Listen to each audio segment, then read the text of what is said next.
চট্টগ্রামের টানা বর্ষণে সৃষ্ট জলাবদ্ধতা আজ অলিগলি ছাপিয়ে প্রধান সড়কে এসে আছড়ে পড়েছে। সকাল থেকে আমরা রয়েছি মুরাদপুরে এবং মুরাদপুর নগরীর অন্যতম প্রধান একটি সড়ক। এই সড়কটিতে আমরা দেখতে পাচ্ছি সকাল থেকেই কিন্তু নগরীর বহদ্দারহাট সুলভবহর এবং মুরাদপুরের এই অংশটাতে পানি জমে রয়েছে, জলাবদ্ধতা সৃষ্টি হয়েছে এবং সেই জলাবদ্ধতার কারণে সাধারণ মানুষের স্বাভাবিক যে জীবনযাপন, সেই স্বাভাবিক জীবনযাপন চরমভাবে ব্যাহত হয়েছে। আমরা দেখেছি যে সৃষ্ট টানা বর্ষণে চট্টগ্রামের যেই স্কুল বা শিক্ষা প্রতিষ্ঠান যেগুলো রয়েছে সেগুলোর শিক্ষা কার্যক্রম কিন্তু গতকালই বন্ধ করা হয়েছে অনেকগুলো শিক্ষা প্রতিষ্ঠানে, যে কারণে আজকে সড়কে শিক্ষার্থীদের চাপ কিছুটা কম। কিন্তু যারা কর্মজীবী মানুষ রয়েছেন, যারা শ্রমজীবী মানুষ রয়েছেন, জীবিকার তাগিদে তারা সড়কে বের হয়েছেন এবং তারা কিন্তু সড়কে বের হয়ে চরম ভোগান্তিতে পড়েছেন। বিশেষ করে একে তো সড়কে পানি জমে রয়েছে এবং দ্বিতীয়ত সড়কে যানবাহন একেবারে নেই বললেই চলে। সড়কের মাঝখানে অর্থাৎ বিভিন্ন পয়েন্টে যেখানে জলাবদ্ধতা তৈরি হয়েছে তার বাইরের মাঝখানে যেই জায়গাটুকু কিছুটা শুকনো রয়েছে বা জলাবদ্ধতা হয়নি, সেখানটাতেই মূলত সড়কে কিছুটা যানবাহন চলাচল করছে। কিন্তু যানবাহন জলাবদ্ধতা কবলিত অংশটুকু পার হতে কিন্তু সাধারণ মানুষকে চরম বেগ পেতে হচ্ছে। এই মুহূর্তে আপনারা দেখতেই পাচ্ছেন নিশ্চয়ই যে যানবাহন বিকল হয়ে পড়েছে জলাবদ্ধতার কারণে এবং সেই বিকল যানবাহন সরিয়ে নিতে সেখানে পুলিশের সহায়তায় রেকার দিয়ে সেই বিকল বা নষ্ট হয়ে পড়া যানবাহনগুলোকে সরিয়ে নেওয়া হচ্ছে। দীর্ঘক্ষণ এই যানবাহনগুলো সড়কে বিকল হয়ে থাকার কারণে কিন্তু আশেপাশে যানজটের সৃষ্টি হয়েছিল এবং যার পরিপ্রেক্ষিতে ট্রাফিক পুলিশ সেই যানবাহনগুলোকে বিকল হয়ে পড়া যানবাহনগুলোকে সরিয়ে নিচ্ছে। এর মধ্যে কিছুক্ষণ আগে একটি যানবাহন সরিয়ে নেওয়া হয়েছে এবং এখন আরও একটি যানবাহন সরিয়ে নেওয়া হয়েছে এবং যে অংশটিতে জলাবদ্ধতা সৃষ্টি হয়েছে তার দুই পাশেই কিন্তু বেশ কিছু যানবাহন আটকা পড়ে রয়েছে। জলাবদ্ধতার কারণে তারা কিন্তু এই সড়কটুকু পাড়ি দিতে পারছেন না এবং স্বাভাবিকভাবেই চট্টগ্রাম মহানগরীর পাশাপাশি যেহেতু উপজেলার সড়কগুলো প্লাবিত হয়েছে বা পানির নিচে তলিয়ে গেছে, যে কারণে আজকে সড়কে যানবাহন কিন্তু তুলনামূলক অনেকটাই কম।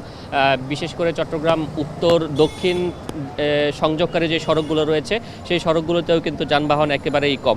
আমরা যদি চট্টগ্রাম উত্তরের কথা বলি, সেখানে হাটহাজারী, ফটিকছড়ি, রাঙ্গুনিয়া, রাউজান সহ চট্টগ্রামের পার্বত্য জেলা রাঙামাটি এবং খাগড়াছড়ি রয়েছে। সেই জায়গাগুলোতে যাওয়ার জন্য যে প্রধান সড়ক হাটহাজারী এবং চট্টগ্রাম রাঙামাটি মহাসড়ক, সেই মহাসড়কেরও বিভিন্ন জায়গাতে পানি জমেছে এবং পানি জমার কারণে কিন্তু সেই সড়কটিতে যানবাহন চলাচল এক প্রকার বন্ধ রয়েছে বলা যায়। বিশেষ করে বড়দিঘির পাড় অংশে সেখানে কোমর সমান পানি গতকাল থেকেই জমে রয়েছে এবং এই কারণে সেখানে কিন্তু যানবাহন চলাচল করতে পারছে না।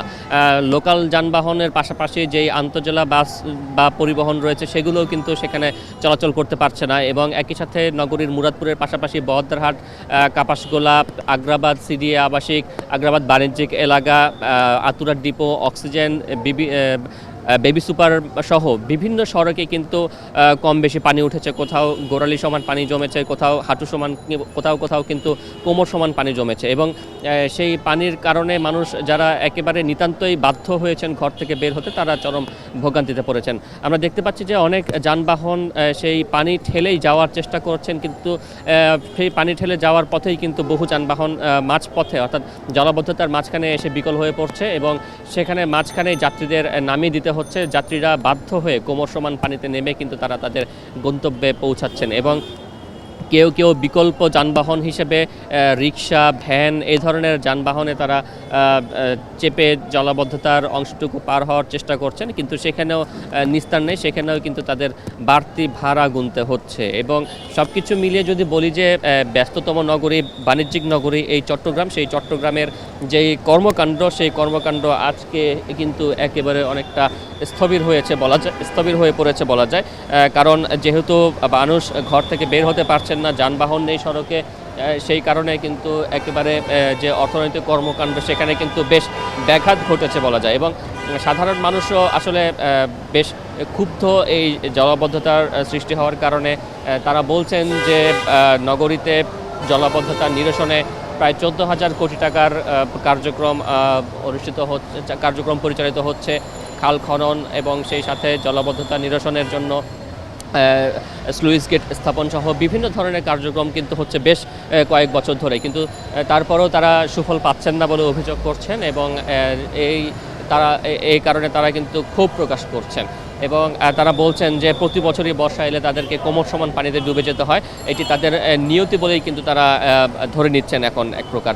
চট্টগ্রামের সড়ক পাশাপাশি যে ব্যবসা প্রতিষ্ঠানগুলো রয়েছে সেই ব্যবসা প্রতিষ্ঠানের পানি ঢুকে পড়েছে এবং একই সাথে আমরা দেখেছি যে বাসাবাড়ি যেগুলো রয়েছে সেই সকল বাসাবাড়িতেও পানি ঢুকে পড়েছে এবং সেই বাসাবাড়িতে কিন্তু গেল কয়েকদিন দুদিন ধরেই কিন্তু পানি ঢুকে আছে অনেক জায়গাতে। বিশেষ করে যদি আমরা বলি যে চট্টগ্রামের হাটহাজারীর উপজেলার বড়দিঘির পাড় খিল্লাপাড়া যে এলাকাটি রয়েছে সেই খিল্লাপাড়াতে কিন্তু কোনো বাড়িতে গলা সমান পানি উঠে পড়েছে এবং এর পাশাপাশি চট্টগ্রামের উপজেলাগুলোর কথা যদি বলি রাঙ্গুনিয়া রাউজানেরও কিন্তু বিভিন্ন স্থানে পানি উঠে পড়েছে এবং সেই পানি উঠে পড়ার কারণে কিন্তু মানুষের সেখানেও স্বাভাবিক জীবনযাত্রা ব্যাহত হচ্ছে এবং কোথাও কোথাও বন্যা সতর্কতা জারি করা হয়েছে এবং সেই স্বল্পমেয়াদী বন্যার কথা বলা হচ্ছে। সেখানেও আশ্রয়কেন্দ্র খোলা হচ্ছে, আশ্রয়কেন্দ্র খুলে সাধারণ মানুষকে দ্রুত সেই নিরাপদ স্থানে চলে যাওয়ার জন্য প্রশাসনের পক্ষ থেকে মাইকিং করা হচ্ছে এবং একই সাথে বিশেষ টিম গঠন করে তারা কিন্তু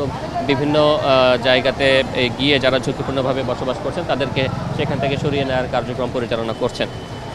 এবং আমরা দেখতে পাচ্ছি যে দূর দূরান্ত থেকে অনেকেই এসেছেন বিশেষ প্রয়োজনে, কেউ বা জরুরি কাজে, কেউ বা হাসপাতালে যাবেন, কেউ বা নিজের চাকুরিতে যাবেন, কিন্তু প্রত্যেকেই চরম ভোগান্তিতে পড়েছেন। আসলে এখানে আমরা দীর্ঘক্ষণ অর্থাৎ সকাল থেকে এখানে রয়েছি, যানবাহন কিন্তু একেবারে চলাচল করতে পারছে না এবং সেই কারণে কিন্তু স্বাভাবিক যে জীবনযাত্রা সেটিও ব্যাহত হচ্ছে সাধারণ মানুষের। এবং আমরা দেখতে পাচ্ছি যে উপজেলা থেকে যারা এসেছেন তাদের ভোগান্তির আসলে শেষ নেই এবং তারা বলছেন যে তারা দূর দূরান্ত থেকে এসেছেন, এই মুহূর্তে চাকুরির তাগিদে বা জীবিকার তাগিদে তারা বের হয়েছেন, কিন্তু সড়কে বের হয়ে কিন্তু তারা এক প্রকার বিপাকে পড়েছেন বলা যায়। আমরা একজনের সাথে একটু কথা বলার চেষ্টা করি, একটু কথা বলি আপনার সাথে প্লিজ। আপনি কোথা থেকে এসেছেন আর আমি আসতেছি কদিবের হাট থেকে আসতেছি, আমার বাসায় পানি উঠে গেছে অলরেডি।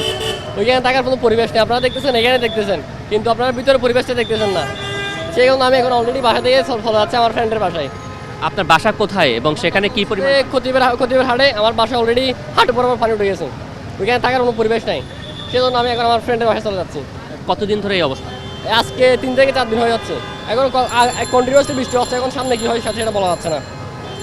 ধন্যবাদ আপনাকে। দর্শক, আমরা একজন নগরবাসীর সাথে কথা বলার চেষ্টা করলাম, তার ভোগান্তির বিষয়টি একটু জানার চেষ্টা করলাম। আমরা আরও কয়েকজনের সাথে একটু কথা বলার চেষ্টা করতে চাই। আমরা দেখতে পাচ্ছি যে অনেকেই কিন্তু জীবিকার তাগিদে বের হয়েছেন এবং তারা বেশ ভোগান্তিতে পড়েছেন বলা যায়। এবং এখানে সড়কে চলাচল করতে গিয়ে পার্শ্ববর্তী যেই ড্রেন রয়েছে, ফুটপাত রয়েছে, আইল্যান্ড রয়েছে, সেই জায়গাগুলোতেও কিন্তু অনেকেই হোঁচট খেয়ে পড়ছেন, আঘাতপ্রাপ্ত হচ্ছেন, যেহেতু পানির নিচে তলিয়ে গেছে সেই সকল সড়ক। সেই কারণে কিন্তু স্বাভাবিকভাবেই কিন্তু সেই